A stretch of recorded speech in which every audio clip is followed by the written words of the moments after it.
on the school making their way outside. As you look across that road, that may be Langdon, I'm not sure from this angle, but you can see the students, the teachers, the administrators all gathering well back from where the actual school building is.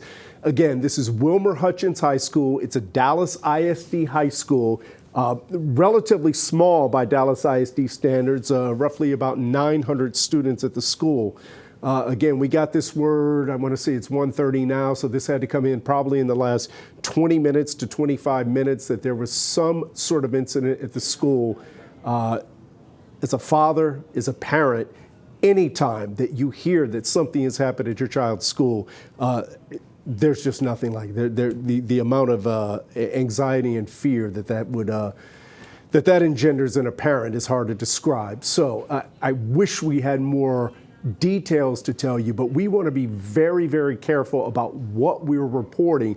Want to get you as much information as possible, but we want to make sure that that information is accurate. As you've seen in incidents like this before, a lot of times the first thing you hear, the first rumors that are coming out, the first things that are posted on social media ultimately turn out not to be true. So we're being very careful here, and I just want to walk you through what we're doing.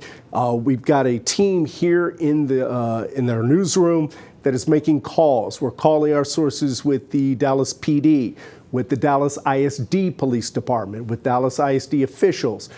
We also have a team on the way to the scene there to be there on the ground to talk to some of the students and teachers about what they've experienced this afternoon. And we have a team heading to the hospital just in case anyone has been injured. Again, in the last, I'd say 20, 25 minutes ago, we got word that there has been some sort of incident there at Wilmer-Hutchins High School. Again, this is in Dallas ISD. You can see some of the first responders there, Dallas Fire Rescue, some of the ambulances, and a heavy, heavy police presence there okay, now I'm showing we have a map there. So that gives you an idea where it is. I believe that everyone was across that big field, so they're probably on the other side of either Lemon Road or Langdon Road, well back from the school itself. And there we can see some of the first responders leaving the scene. I would imagine that it's somewhat of a good sign that paramedic is not have his lights and sirens on rushing. He's being escorted out of there by the police, Dallas PD right there behind him, but it doesn't seem to be in any great rush.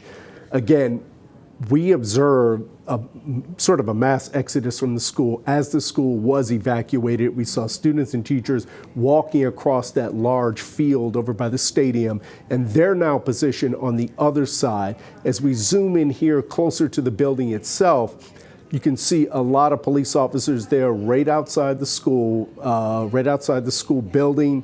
The cars massed up there outside. What we're not able to see is what is taking place inside the building at this point.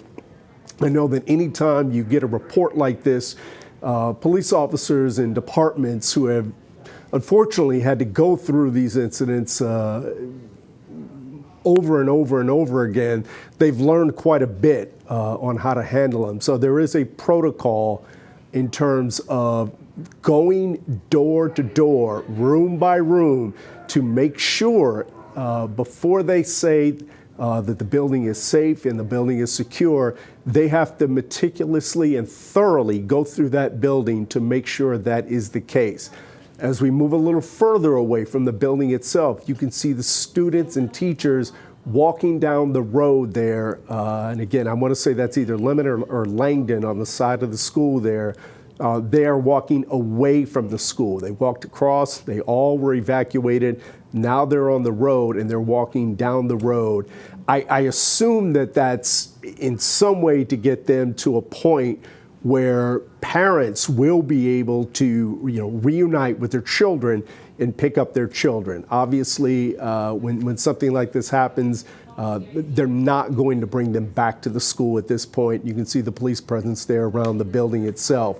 But at some point, they want to make sure that those students and teachers are safely away from the building, and they're in a place where the first responders and Dallas ISD can coordinate some sort of pickup spot where parents can safely reunite with their children.